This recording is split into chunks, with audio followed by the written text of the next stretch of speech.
Welcome to Carcassi number 6. Today we have covered the first 5.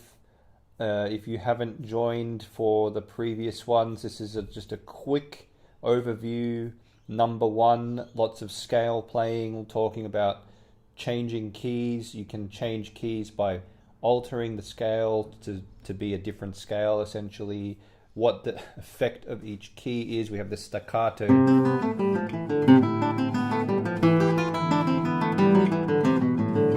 The staccato articulation, lots of fun in that one. This is the main gist of that one. Number 2, much more of an arpeggio type study. And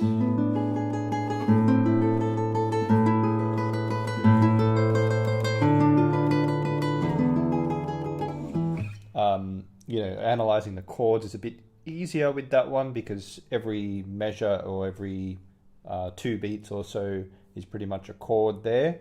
So we looked at the chords and talked about various things, progressions and things like that. Very different character to the first one, different technical sort of focus. Hey, by the way, do you like the look behind me here? I've got hung up some guitars there. Big shout out to my dad who helped me install the racks, or the guitar stands up there. Yes, number 3, one of the most popular Carcassi studies.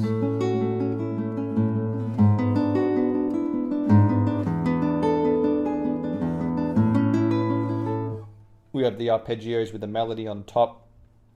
So that's pretty much what we spoke about there. That's a great little technical exercise for bringing out a melody and shaping. All of them, really, the dynamics is such an important aspect. He's marked these dynamics in a lot of detail. And part of the benefit of these studies is to apply the dynamics and really give as much emphasis and priority to the dynamics as you would everything else.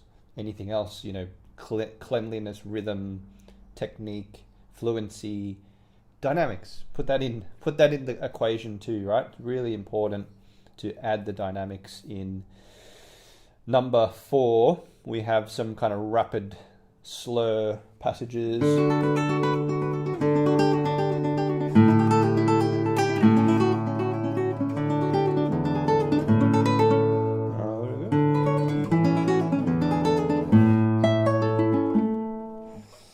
Okay, number 4.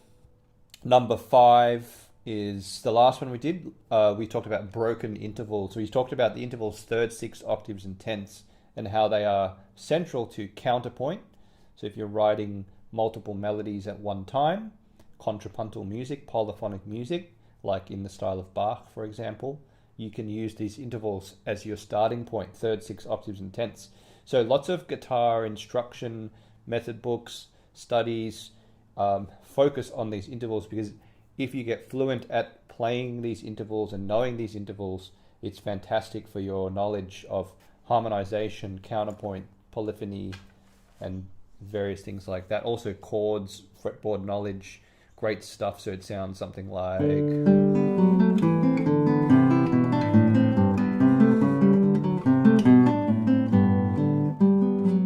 3rd, 6th, 10th. We get key changes. That. So this is a quick summary of the first 5. Number 6, again, is very different. This is the great thing about these 25 studies, probably one of the reasons that they've stood the test of time, hundreds of years. Really. Same with his method book, Carcassi's method book. So number 6, and now we see some very different writing here. We basically have what I would call a study in counterpoint, a study in bringing out 2 very independent parts at the same time, or playing 2 independent parts at the same time. So we have this kind of faster moving part at the bottom and then a slower moving part at the top. It's almost like 4 to 1, 4 notes to 1 here, which is sort of a type of counterpoint. If you've ever studied something called species counterpoint, you do 1 to 1 and 2 to 1, 1 note to 1 note, 2 notes to 1 note. I think 4 notes to 1 note might be third. I'm pretty sure that's third species counterpoint, if I'm not mistaken. At least one of the species anyway, or it's similar to one of the species of counterpoint.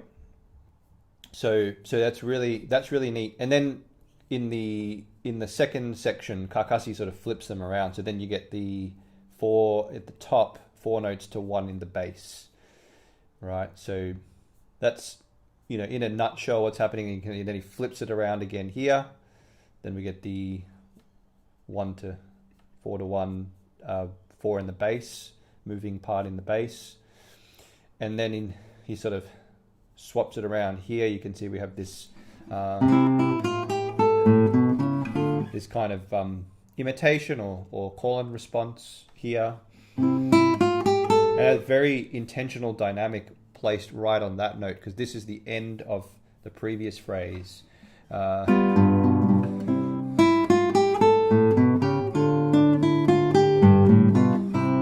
Same there again, call and response. And yeah, I don't want to go into it too much in detail yet because we will study it soon. But from a sort of technical perspective, I think that's what this study is primarily focusing on. So let me know where are you watching from. Got Julie and Fred. Very nice, not an AI picture. No. That's real. I can go up there and pick those guitars up and So yeah. It's good to have a usual crowd here, you guys, Julie and Fred. You're, hopefully learning a lot from these. One of the great things about these, these etudes, they're such great technical exercises, but also they're just packed full of great music, great craft, great composition. So a lot of the stuff we talk about, we do cover on the Creative Classical Guitarist in a lot more detail. But Carcassi basically packs it all into like one study, like form, the phrase structures he uses, the types of chord progressions, the types of chords, the counterpoint he uses, the texture, the imitate call and response that he's doing here, the passing modulation, like the temporary key changes, and also the sustained key changes, chromaticism, passing notes, all this stuff. He's doing this in like one study. And he does that for each study. Each study's got all those gems in it. So, all right, let's start by having a play. I'll play through this, and apologize. I'm going to have to keep this a bit. I don't want to scroll. I guess I could. Let me see if I can time. Maybe I can play the first section, the repeat, and then I can scroll. No, I can't. I think I'll just leave it like that. Sorry if you're on a phone. It's probably going to be a bit small, that score, but let's have a listen. Try to pick up anything to do with, whatever you pick up on is fine, but it's good to think about form and keys especially. Otherwise you might get lost in the details, but if you pick up on any other smaller level details as well, just pop it in the chat as well. If you have any questions too, let me know.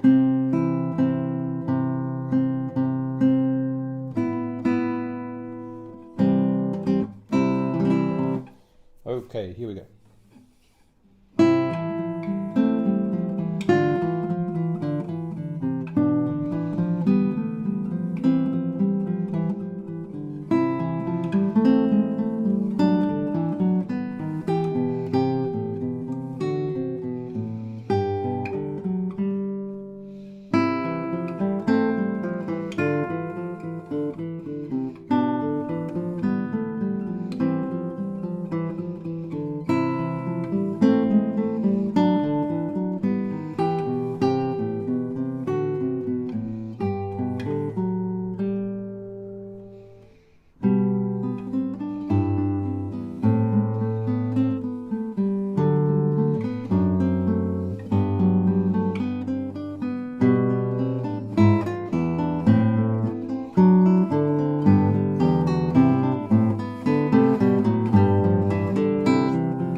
just noticed one of my mics peaked a bit there. That one, just turn that down a tad. Okay, beautiful study, isn't it? Just with such a, Etudes studies often are quite repetitive. That they're taking one sort of idea or texture or technique and repeating it. That's part of the purpose of an etude, of a study. And so we're just constantly getting that counterpoint, throughout, and it's really very, very good. It's a very good study for this idea of, like, we've got two very independent melodies. How do we make them distinct? That and in terms of, like, volume, articulation, that sort of thing. So, excuse me. He's sort of done part of it for us, because these notes, these minims or these half notes, right? It's very important that we hold them, we sustain them, so that we hear them sort of floating above the. And notice how I'm playing the bottom line kind of semi-detached, not totally legato, because if I play that totally legato, it runs the risk of sounding this very similar to the melody, not being as, like, I'm trying to make it sound like another part, right? By doing.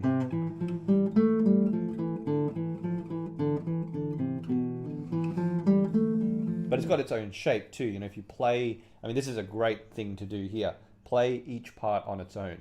Play each part on its own. That's parts separate. In my book, 12 Practice Methods, I simply call it parts separate. No, separate parts.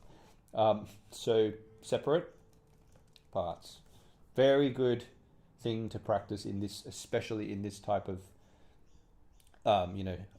texture. So we play the melody by itself.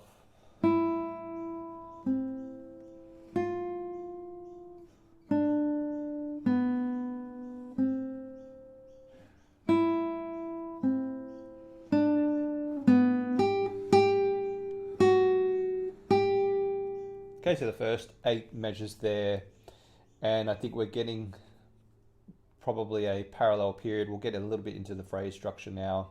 Getting a parallel period there. We hear that bit of melody there repeating from the start. We're starting in the key of C here, C major, and then we get this F sharp consistently coming through here. F sharp, F sharp, F sharp, and ending on the G. So we end on G, we end on the dominant. Very, very common sort of thing to do there. Start on the tonic, end on the dominant. I don't want to get too much in, just mentioning that for now. So play the parts separate. So I played the melody by itself. So that already revealed something. It also has, that melody to me has a bit of a sentence-like structure. So it could be, you could say parallel period, yes. You could also say sentence, as in short, 2 plus 2 plus, oh, listen to that magpie. Plus 4, 2 plus 2 plus 4. Yeah. So short plus long. So I'll play it again. Short,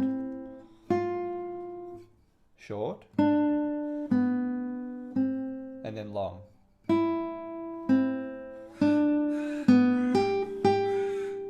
With the accompaniment of the magpie, right? So, and you see how the long phrase, he puts that that note in there where it was previously a rest, so that gives it momentum to, that sort of takes us to the, and it's also doing that when it's moving to the key of G as well.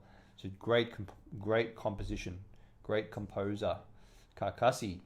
I would say an underrated composer. We tend to associate Carcassi with his pieces that he wrote specifically for amateurs, and a lot of those pieces are very simple, but these etudes are an example of probably his better writing, and he's written other pieces too. I think Stanley Yates is working on some, bringing to life some of the newer, sorry, not newer, but some of the more less well-known pieces by Carcassi. So then we take the bottom part and play that by itself.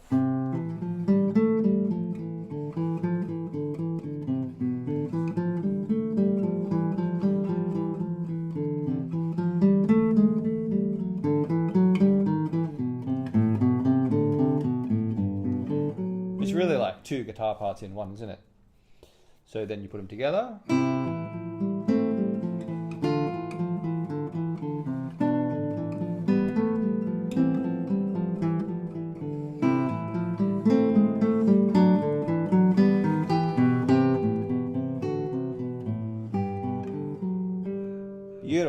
beautiful writing, counterpoint, and everything.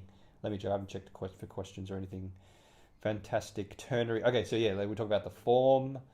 Was that my task, Julie? Yeah, that was my task today. It took a good, hanging those guitars back there took a good, at least an hour, maybe an hour and a half, something like that to get that. I had to clean up, clean up a bit and stuff, and I moved the desk forward a bit so we get them more in the background and stuff. So that's nice. Though. I feel like it feels like a fresh space here.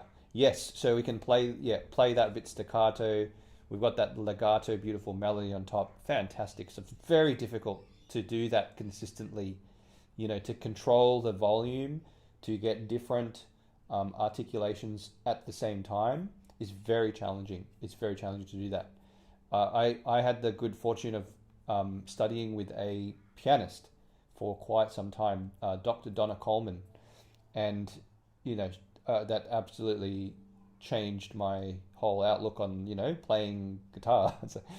so when you hear a pianist, that they can make something like this because they'd probably do it with separate hands, and it's just like the transparency is just amazing. It's just so, oh, that's that part and that's that part. It's so clear. They don't sound like they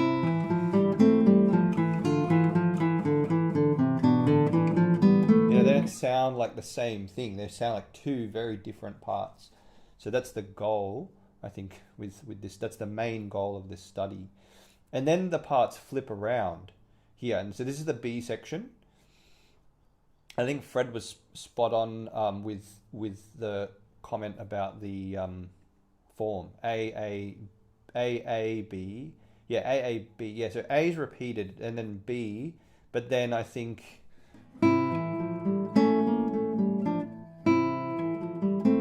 the A section comes back here. Yeah, so put that in brackets. It's a funny sort of form here. I'd almost expect repeats here, but we don't get it. Maybe because of the B section is so much longer, and we get a coda at the end. So basically we have A, B, we've got two parts coda, but the part of the A section comes back. So the form is rounded binary with a coda.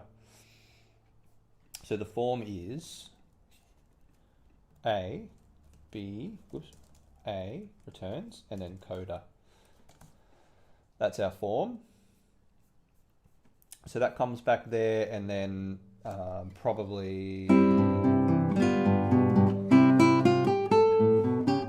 usually in a coda we'll get new material. So I'd say that's the coda there. It kind of flows straight into it, but I'd call that the coda there. Okay. So we've got that call and response. I'll write that in as well. Important feature. Looking at the big features of things right now, right? Looking at the big picture, the macro view of the piece, which I think is really important. So it's a pretty long coda, really. It's like a big finale there. Lots of excitement. The parts, there's a bit more. I mean, we still get the call and response, and then the parts sort of come together a bit more here, sort of. But still, it's still that 4-to-1, 2-to-1, 4-to-1. So, but that alteration between them exchanging and then together.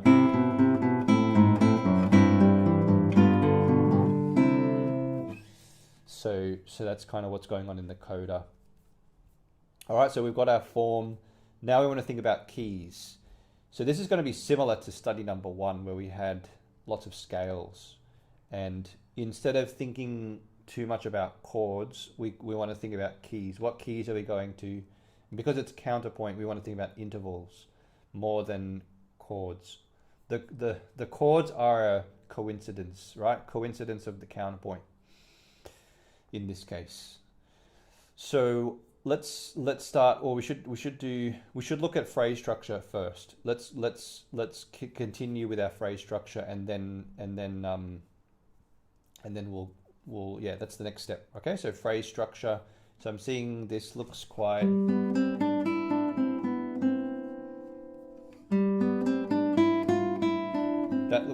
similar to that. So I'm gonna hazard a guess, question answer, parallel period.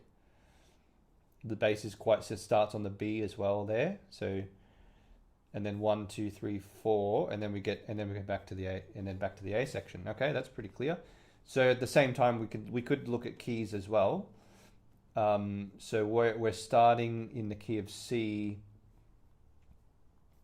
and then are we? No, maybe we're in the key of G. No, I think we're in the key of G still. So that G, key of G. I should try and make these. Excuse me, make these clearer. We're still in the key of G because we have the F sharps continuing. Okay, then an F natural.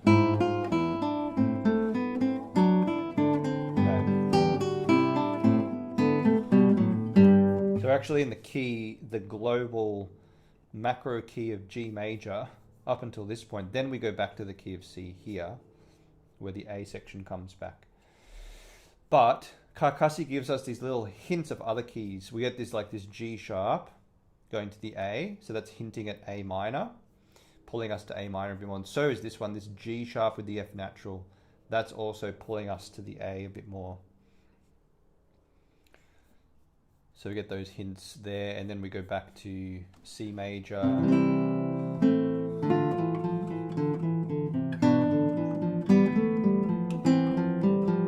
And then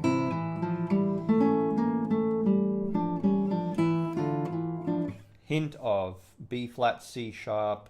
That's a hint of D minor there. These are called tonicizations, is the technical term.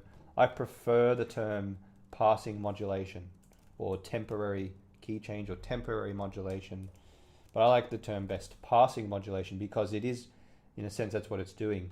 We're passing by, and it goes into that key for a bit and then we go back. So that D minor, we get the C sharp, but then we're back in the key of C. So it's very, very temporary. And that is a cadential 6/4 there. Write that in, cadential 6/4, looking at the macro things a bit, in the key of C. I've mentioned that in every study so far. I'm pretty sure every study so far has used a cadential 6/4.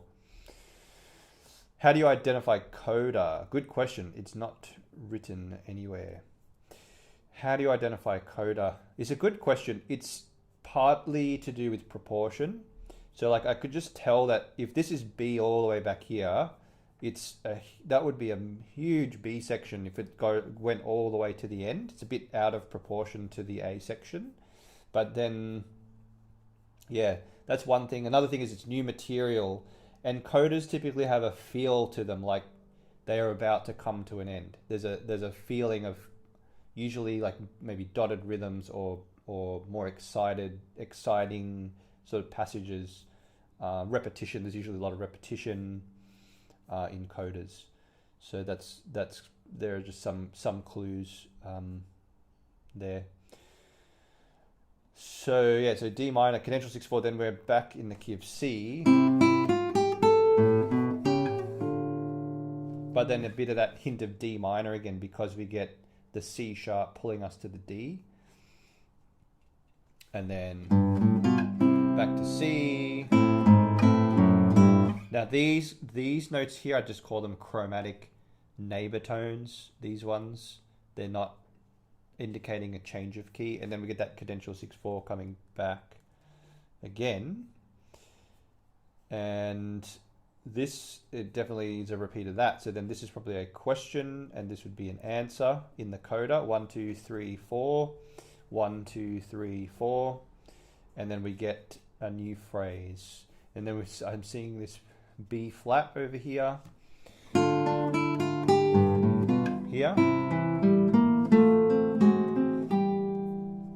So that's hinting at F. That's pulling us to the key of F a little bit. And we get this interesting chord, an augmented sixth. And then another cadential 6/4, but slightly different. And then we get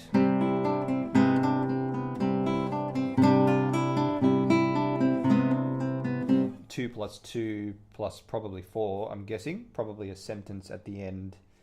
2 measures, and then these 2 measures are basically the same. And then we get a 4 to end.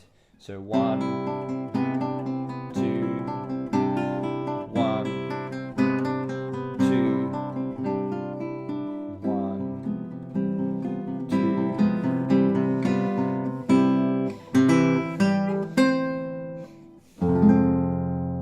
2. Ending on that interesting cadence at the end. Minor 4 chord, F minor going to 1. The plagal cadence, it's called 4-4-1, it's called a plagal cadence, but using the minor version of the 4 chord. Very nice. Even this macro stuff, you know, there's just so much great stuff going on. Actually, I usually enjoy the macro analysis much more than the micro, like identifying 1 chord at a time sort of thing. I really enjoy this kind of level of analysis. And I think this is where I like to start. This is a great starting point.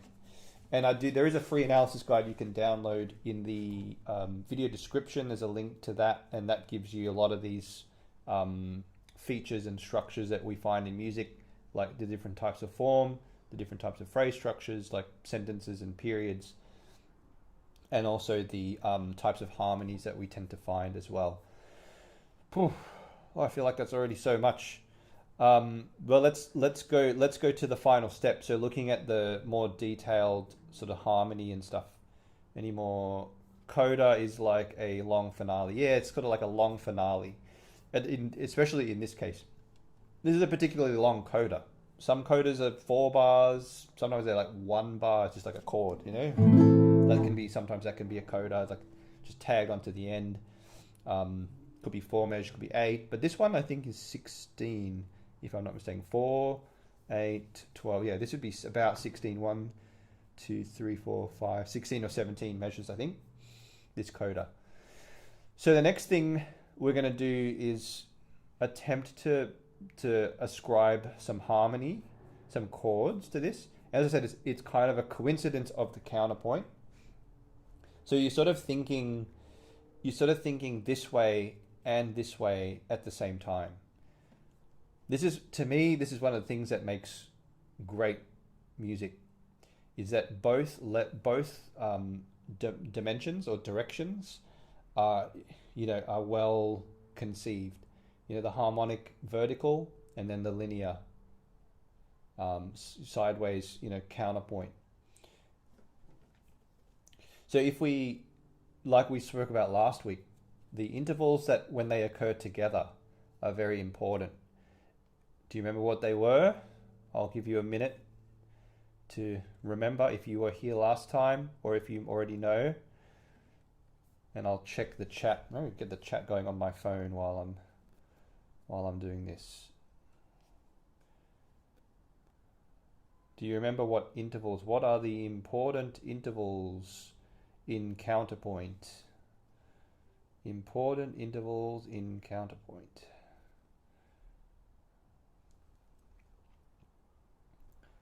Implied harmony, says Fred. Yes, implied harmony. Okay, very good. Like in Bach's music.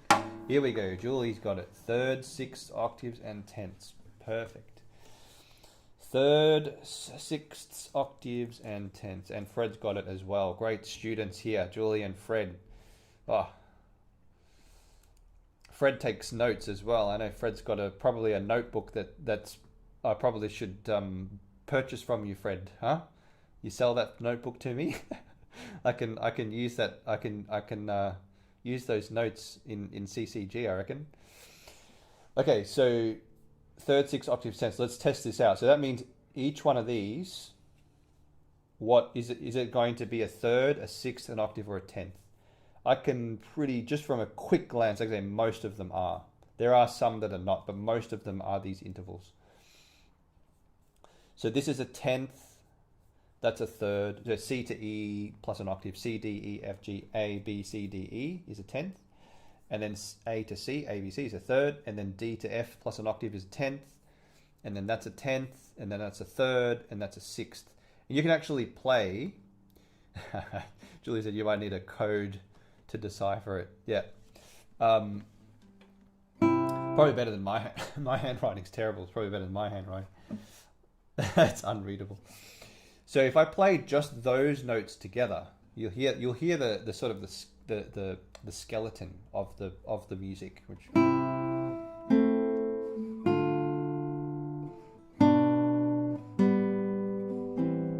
And then if I add the.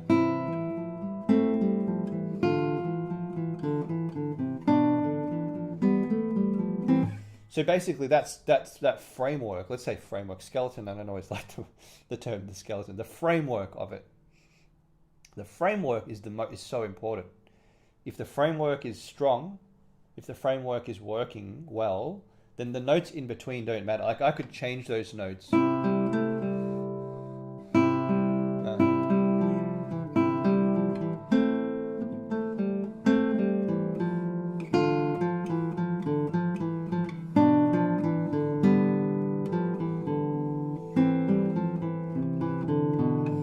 So I'm improvising, I'm keeping these the same, and then I'm slightly changing those notes in the middle. You see, it still works pretty well. Obviously, Carcassi's put thought into it, and it's interesting, these sort of counter melody that we have. But if you have that framework, yeah, that's an exercise you could do if you wanted to do that. If you wanted to start with these notes here, and then improvise in between. You could do, that's a great exercise to do. And then you just could carry on. So we're looking at those intervals, and then we have to think about what do those intervals, what chords do they imply? So C to E would be, C, E, G. So that'd be implying our one chord. C is 1. All right, C1. And then we have an A and a C. So A, C, E. So it's the 6. It's a good substitution of 1. They have 2 notes in common with each other. Oh, let me do it consistently here. Right. 6. And then D, F, D, F, A, D minor. So we're going 1, 6, 2. 1, 6, 2. And then we're going, I can tell we're going 5, 5, 1 here. B to D, G, B, D. And then we get the G over here. So that's a G. You could say /B. So you could say 5, 6. It's in first inversion. And then we have just G here, which is the 5 chord, the dominant. And then finishing the line on C, C, E, G. Okay, so going 1, 6, 2, and then 5, 5, 1. One shortcut, I did this recently in our arranging session. A quick way to know what are the chords of the key. If we're in the key of C major, what are the chords that we'd expect? I often refer to the primary chords, the 1, 4, and 5. But if you want to know all of them, a really quick way to do that is write out your scale in one row, column, this way, column. C, D, E, F, G, A, B. Write it out in one. Do I have more space down the bottom? Yeah. Put this down. Check this down the bottom here. So write one set of scales, one scale there, and essentially we're going to get 3 sets of scales. So C, D, E, F, G, A, B. The next scale will start on E, which is the 3rd above. And,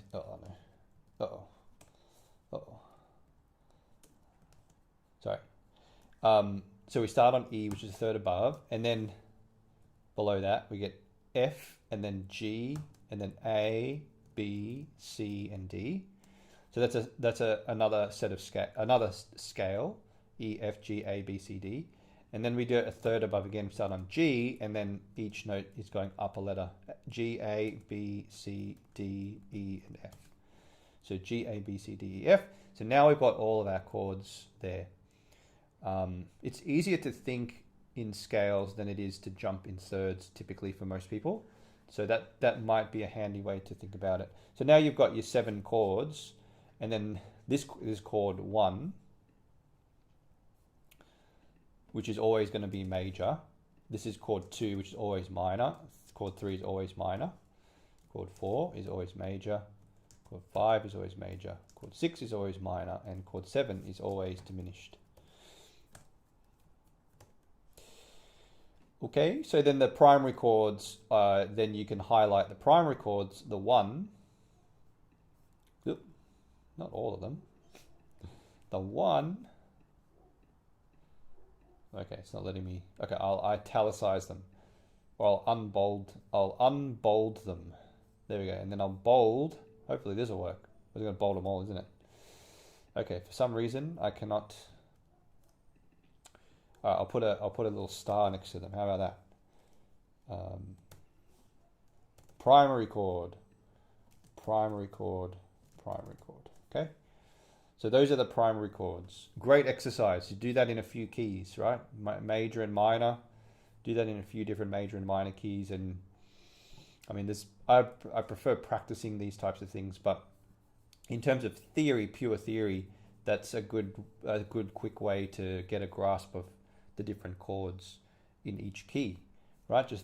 Just write out 3 sets of scales like that, and then try to remember. I mean, take a screenshot of that if you want, or something, or just, you know, that's for every major key, the chords are the same.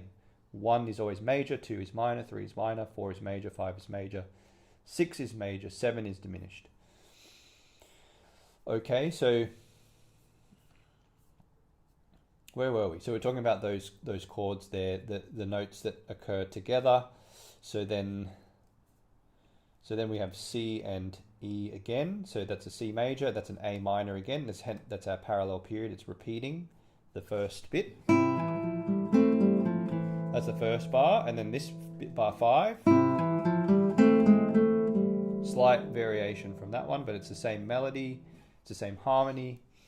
And now we start to go with the F sharp. Now we have to say, okay, that is now a D chord, but that does not belong, D major, uppercase, that does not belong. There's no D major in the chords of C major.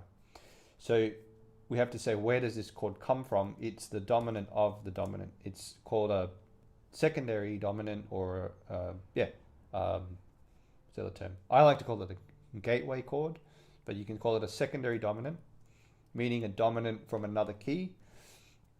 And that's, so that's 5 of 5. It's the 5th chord of G. And then we go to, usually that goes to G, so then that's what we get next, G to B. So that's now our new 1. We're not going to call it 5, because we stay in the key of G until here. So that's G, and then this is a C chord, and now C is not 1 anymore. C is now 4. G, A, B, C, and then we get D, D, F sharp, A. That's our 5 chord, and then our 1 chord again. And they happen to be the excuse me, the primary chords of G major 4, 5, 1. If we just really quickly, if I just borrow this for a sec, a little shortcut we can do here is if I copy, the Roman numerals will be different actually. So will this work? Nah, I'll just redo it. So G, and then we go A, B, C, D, E, F sharp. There's a F sharp in the key of G. And then we go G, B. So we start on B and then go down B, C, D, E, F sharp, G, A, B. Oh, what I would do? Stop on the 7th. Just do so. You can do a whole scale if you want to. If you want to, and you'll get the same chord twice though. If you start on G twice, if you have 2 Gs, and then G, B, and then D, D, E, F sharp, G, A, B, C. Those are our chords now, and so the Roman numerals will be exactly the same. 1, primary chord. Oopsie. What am I pressing here? All right. 2 is minor, A minor in this case. 3 is B minor in this case. 4 is C major, primary chord. 5 is D major, primary chord. 6 is E minor. That's the relative minor as well. That's worth noting. And then 7 is diminished.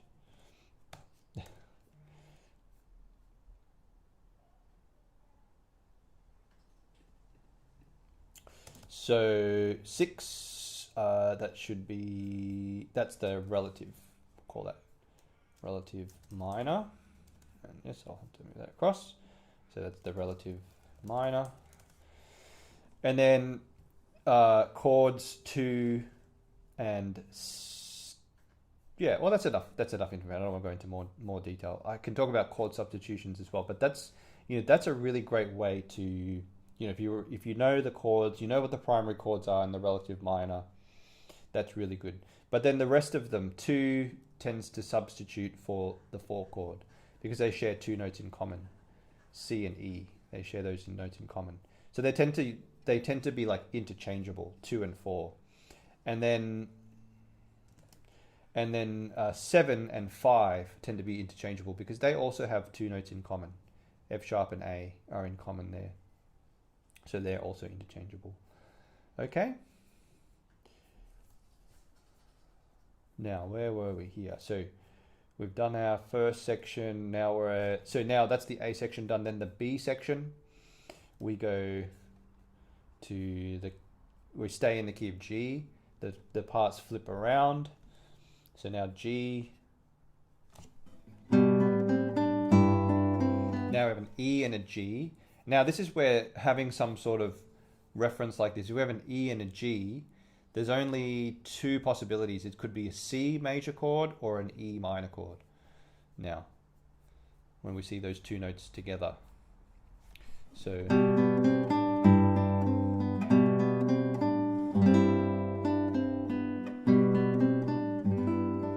I feel like it's more E minor than C, and to test it, I would play an E minor chord at that point and a C major chord at that point and see which one fits better.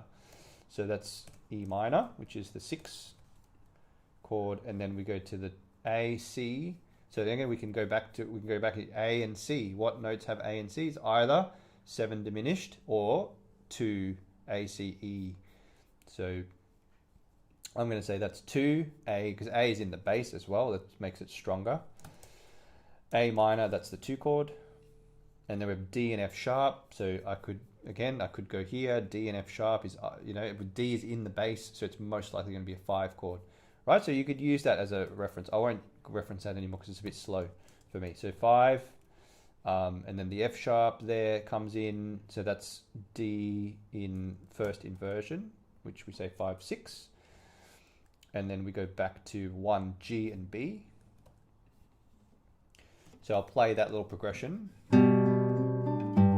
A little bit. So 1, 6, 2, 5, 5. Isn't that interesting? That's the same. Look at that. 1, 6, 2, 5, 5, 1. 1, 6, 2, 5, 5, 1. He's used the same progression as the A section. The first 4 bars of the A section, he uses the exact same chord progression. He's transposed it to the key of G. Now I wouldn't have known that if we didn't do this analysis. That's really, really cool. So, and that's the end of our question. Now we're going to answer. Okay, so here we have G again, G and B. Now we get a G sharp and an E. So this is where we're using another secondary dominant. So this is and we have an E and a G sharp. So this is E7 and I have a D in there, E, G sharp, B, D. So that's the 5 of A minor is 2 in this case. And now this time we go to A minor 2 and then we go immediately back to the key of D, to the key of G. So then that's a 5 chord. So A minor 2, 5, 1. G. Now here he compresses the harmony, like we get 4 chords in one measure, and it compresses even more, and the parts are happening together. It's an important point. So everything's converging together, it's growing in intensity. And then back to that again. Right, so that's a neat sort of thing that's happening. Things are speeding up, so to speak.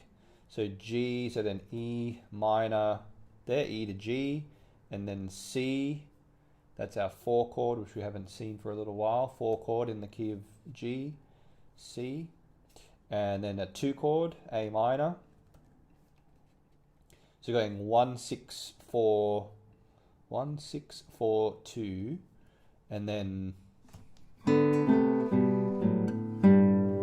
that I'd probably just call it.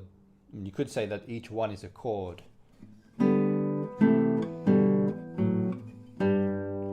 I'll just skip that for now though.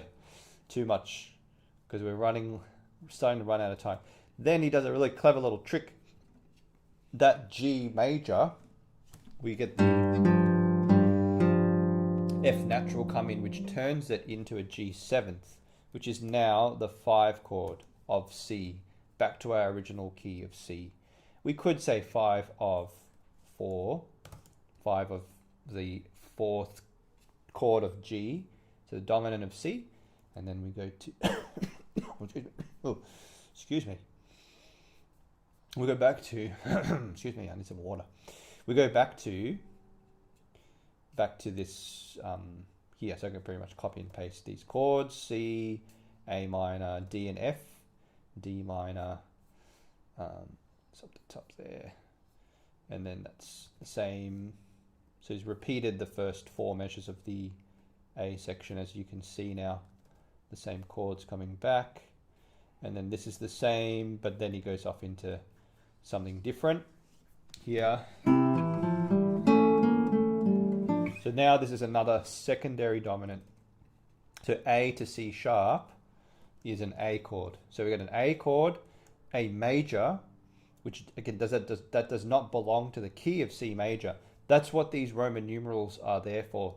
They tell us the function of the chord. How does the chord function? So the A chord is the secondary dominant. It's the dominant of 5 of 2. D minor is the 2, so it's a dominant of 2, and then that typically goes to the 2 chord. That we get the 2. Again, the parts are together. That's a significant spot there as well. Having the parts together increases the intensity. And it basically is just D minor through that, all that. And then the cadential 6/4, which is C major with the G in the bass, and then G7, and it goes back to C. And then we get this call and response. So that's going to C. He uses that same move. The dominant of D minor goes to D minor. So then A7, D minor, G7, and then back to C. G7, just the 5/7 chord, and then back to C, and then I think he repeats that, doesn't he? So then C, oh no, not yet. And then we get these chromatic neighbor tones, lower chromatic neighbor.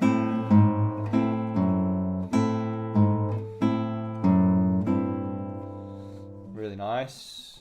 And we'll get that over an A minor chord, so that's an A minor, so that's the 6 chord, A minor, A, C, E. Another cadential 6/4. And then now it repeats. So then we repeat that, goes to the D minor again, goes to the G7 again, goes to the C again. But, this time, not just any old C, but the B flat comes in, turning it into a C7 chord, another secondary dominant, which is the 5 of 4. 4 is F now here. So that's the dominant of F. And this might be one of the first F chords that we've had. I think it is the first F chord we've had in the whole piece. So a very significant moment. F, which is 4, he turns that F chord via contrary motion. So we get the F going to F sharp, up to G, the A going down to A flat, going down to G. So we're getting this kind of sort of effect.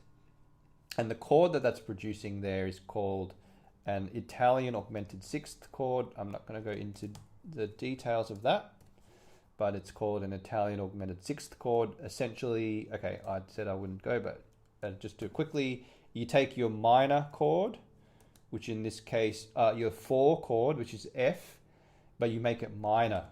So you go F, A, flat, C, then put it in first inversion,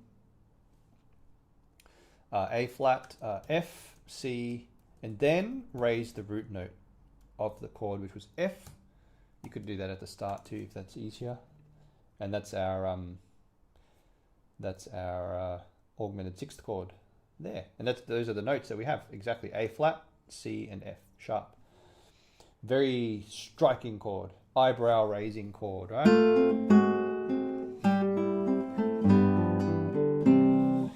Another cadential 6/4. Now we're in the home stretch. We go, now this is what he's doing here is interesting. We get the pedal bass. You see he's just repeating that C for 2 measures, and that those 2 measures repeat. So for 4 measures we get the pedal bass there, pedal C. So this is C chord. What is this chord? Oh, this is another eyebrow raising one. It's kind of foreshadowing that A flat that we. It keeps on using it. See that A flat. So it's like a flat 6 chord, I guess, or it's a fully diminished 7th chord. You could say it's B, D, F, A flat, which would be fully diminished 7th chord, which is kind of relates to the flat 6, F, A flat, C, the flat 4, sorry, not flat 6, flat 4, the 4th chord flattened, made minor. Do the 4 bass notes imply 4 chords? Julie has a question. Do the 4 bass notes imply 4 chords? I'm not sure. I'm not sure where that is. Sorry, Julie. 4 bass notes. I'm not sure this bit, or I've skipped over some parts where the harmony moved faster, so I'm not sure where that is. Sorry, Julie. If you try and pinpoint where that is, I can let you know.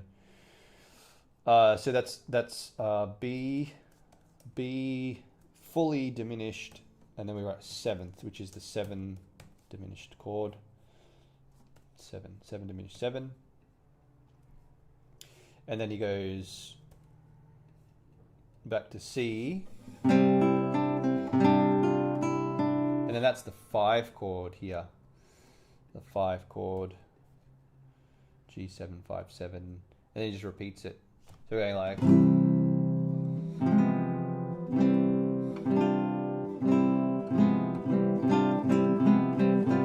Yeah, it has that kind of effect of like building up, like a coda would typically do that. And so yeah, then these chords are just a repeat of what we just heard. Boom, boom, and this one, and then we get. Actually, that he's speeding up. This is really cool.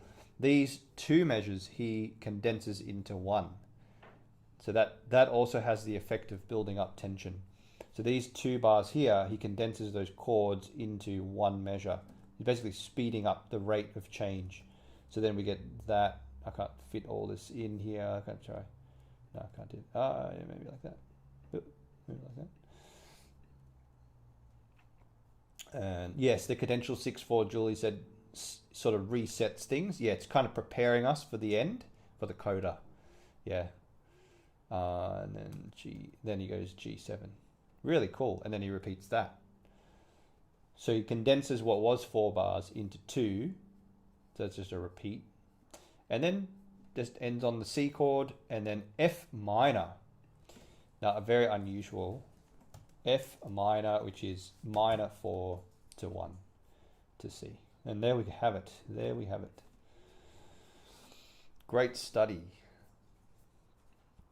So we've done the first 6 and so much great stuff in that. So just as a quick recap, the technical, focus, the main technical focus here is to bring out 2 independent melodies, to play them in a way where each one sounds like a different voice or instrument or part.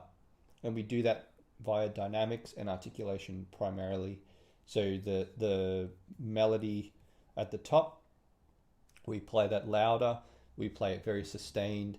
The melody on the bottom, we play it softer and a little bit shorter, so that they really are distinguished from each other.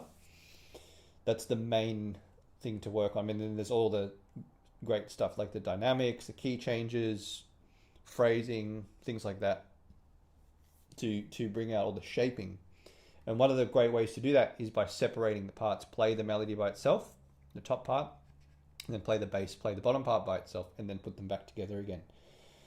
So that's the main technical thing to focus on. And then we've just got, counterpoint is really key in terms of the structure of how it's all put together. It's really very much based on counterpoint. The form of the piece is rounded binary with a coda. We have an A section that's repeated, a B section.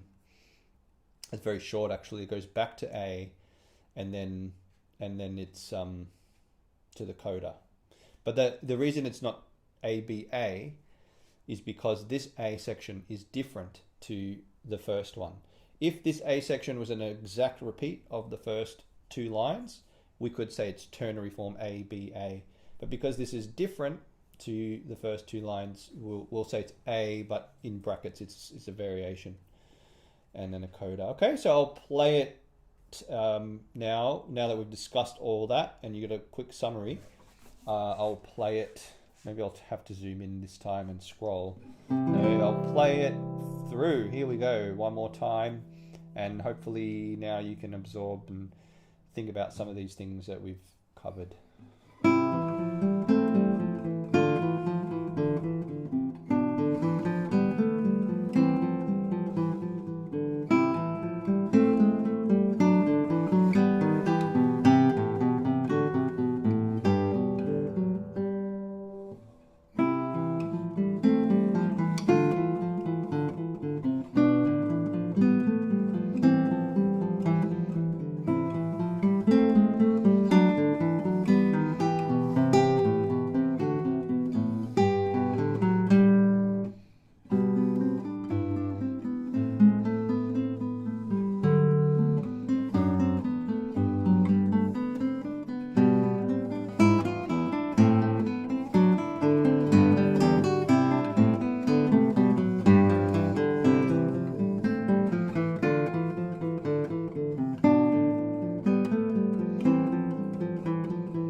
Okay, there we go. So there's our Etude, Carcassi Etude number 6. Please remember you can download the analysis guide from the link in the video description. You can also go back. I'm pretty sure I made a playlist with these studies in the previous studies in them. You can also find them on my channel if you go to the live video section. We're doing a lot of arranging right now. If you're interested in arranging for guitar, and if you're a busy person, which most of us are, and you need to do it quickly, there is a way to do it very quickly. I've been arranging some Christmas tunes, Christmas songs like Rudolph the Red-Nosed Reindeer, Silent Night we did this morning, and that's all ready now. That was really fun. And I've done one more. I can't even remember what it is. What was the other one? Rudolph the Red-Nosed Reindeer, Silent Night, and something else. It wasn't Danny Boy. Maybe it was just two, because there was Danny Boy, there was Zelda, there was a piece from Zelda, so just these arrangements coming very quickly because MuseScore allows us to do MuseScore as a notation program. So if you'd like to learn more about that, you can, just when you go to the website, go to the shop, and there's lots of free stuff you can download, and there's also a free workshop you can join as well. We're going to be arranging Christmas carols. So, all right. So next time we'll look at number 7, probably the most popular etude out of them all, and that's going to be really fun. I'll just play a bit of that to give you.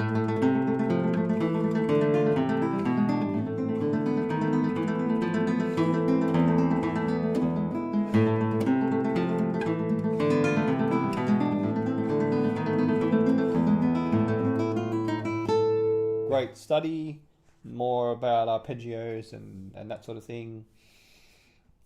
And this will be next week. That'll probably be it for the year for our Technique Tuesdays, because then it'll be Christmas and stuff. But yeah, there'll be lots of Christmas carols coming your way. So hope you enjoy that. And thanks for joining today. Thanks, Julie and Fred, for the great input today. I hope you've enjoyed this if you're watching live or if you're watching the recording. I'll see you next time. Thanks.